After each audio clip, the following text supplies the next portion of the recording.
There. All better. Next time, if it's too heavy, don't try and lift it. Acting tough isn't going to solve anything. Off you go now.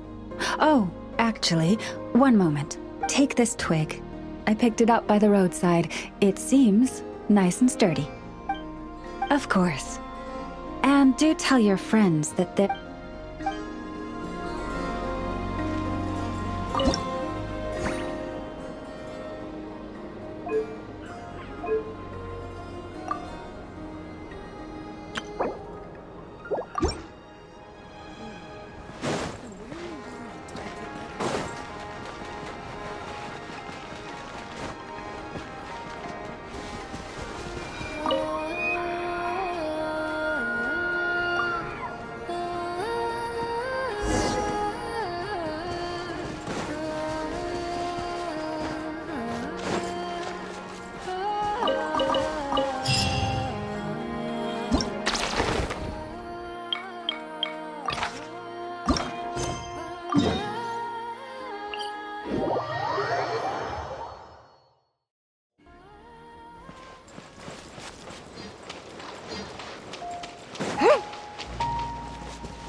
You want to see my archive?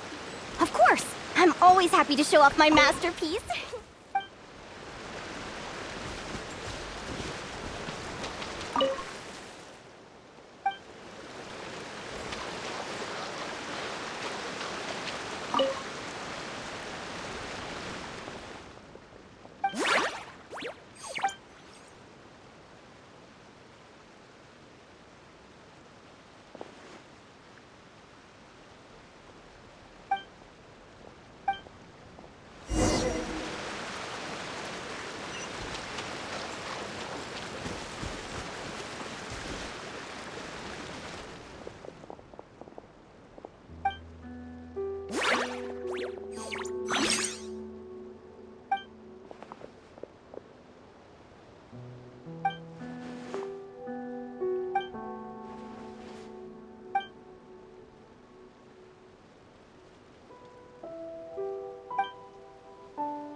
Ad Astra.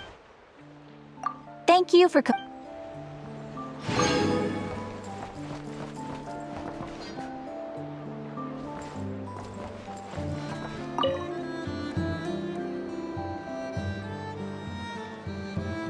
Any updates on the commission from last time? Apologies, Mr. Varka. The wine merchants from Mondstadt say they'll need more time to prepare. Also, they have asked me to pass this message on to you. Have you... Well, it's not like I'm the only one drinking. That amount of wine is barely enough for 2 banquets. We'll need more. Come on. I timed this down to the second. The Dawn Winery should be reopening the cellar of dandelion wine right around now. As the Grand Master of the Knights of Favonius in Mondstadt, patronizing their business is about one of my duties.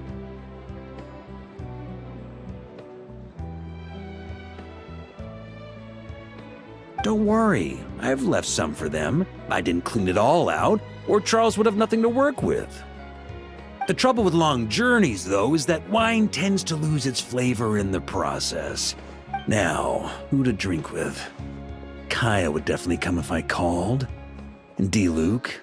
Well, if I can catch him, I'll have a couple of drinks with him, too. Well, might as well get those two to have a drink together, perhaps.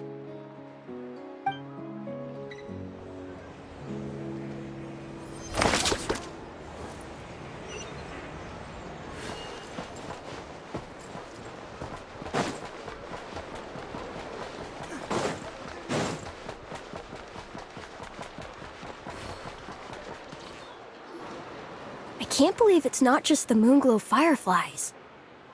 Even cats can get eaten. Yerva. Make sure you keep a close eye on Pavlov the next time you take him for a walk. Don't worry so much. Pavlov's a lot bigger than a cat. Besides, they're just plants. What's the worst they could do? I remember a certain fresh-faced adventurer saying something similar, right before coming face-to-face with a hexadecatonic mandragora. Hexadecatonic mandragora? Awesome! Oh. What are you all hollering about, huh? I haven't heard the commotion from miles away. Yep, it sure is. Linnea's telling us all about her recent findings. Of course. Please take a seat. Since we're on the subject of hexadecatonic mandragoras, there's another notable variety of plant that can be found near Void Sea Outlook. You must mean Winter Islea. Spot on! I'm talking about Winter Isley. Hey, Yerva, that's cheating! Sorry, I got carried away and jumped the gun. Enough for everyone! Get your answers at the ready, and you'll all have the chance to earn yourselves a sugar sculpture. Ooh, a sweet, sweet sugary reward. Come on, traveler. This is our time to shine. Right! Back to the topic at hand. Legend has it that this plant held a deep connection to the King of Winter Isley. Now, the King of Winter Isley had a brother, whose own symbolic plant is something you should all be very familiar with. Can anyone tell me what it is?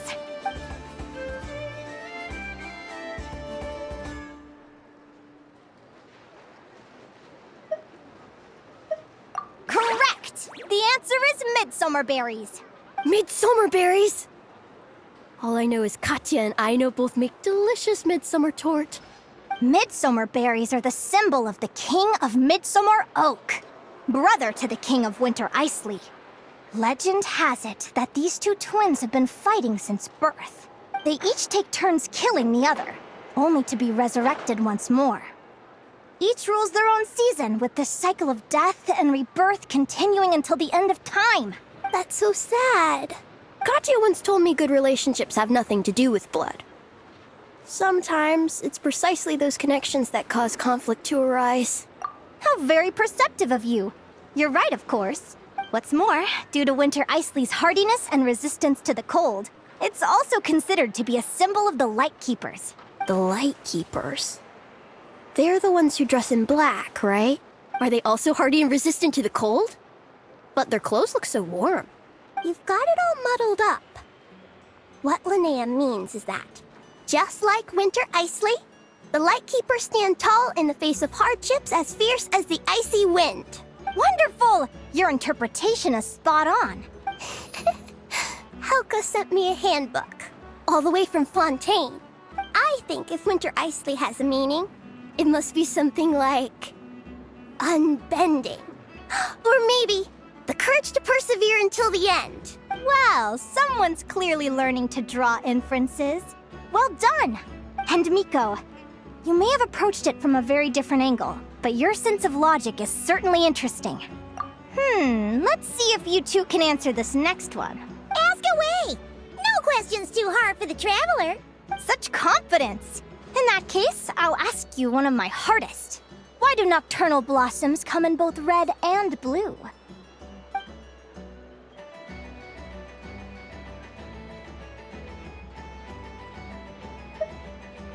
That's certainly a novel answer. But unfortunately, no. That's incorrect. Alright, so what's the answer? Nocturnal blossoms aren't the only things we've seen in Notcry that are red and blue. If you're asking about the one thing that stands out most about Notcry... Hey! Stop trying to explain everything away with the power of Kuvaki! You're correct! Huh? What? Seriously?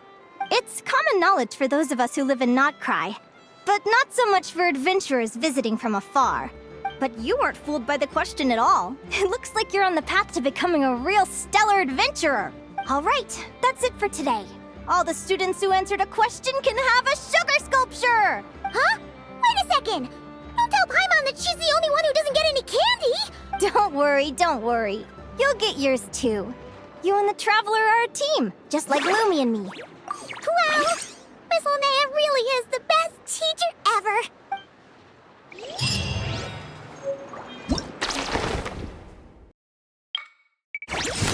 Oh!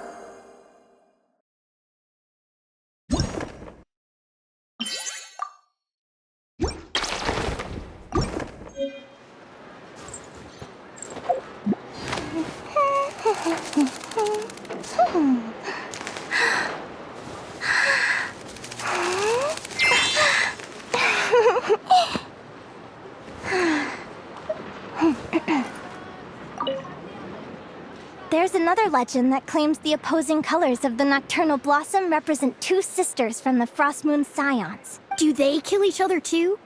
I noticed that lots of stories have siblings who end up killing each other. What's up with that? Hey! Let Linnea finish the story, will you? Otherwise, why would people use the nocturnal blossom with its two flowers joined together to represent them?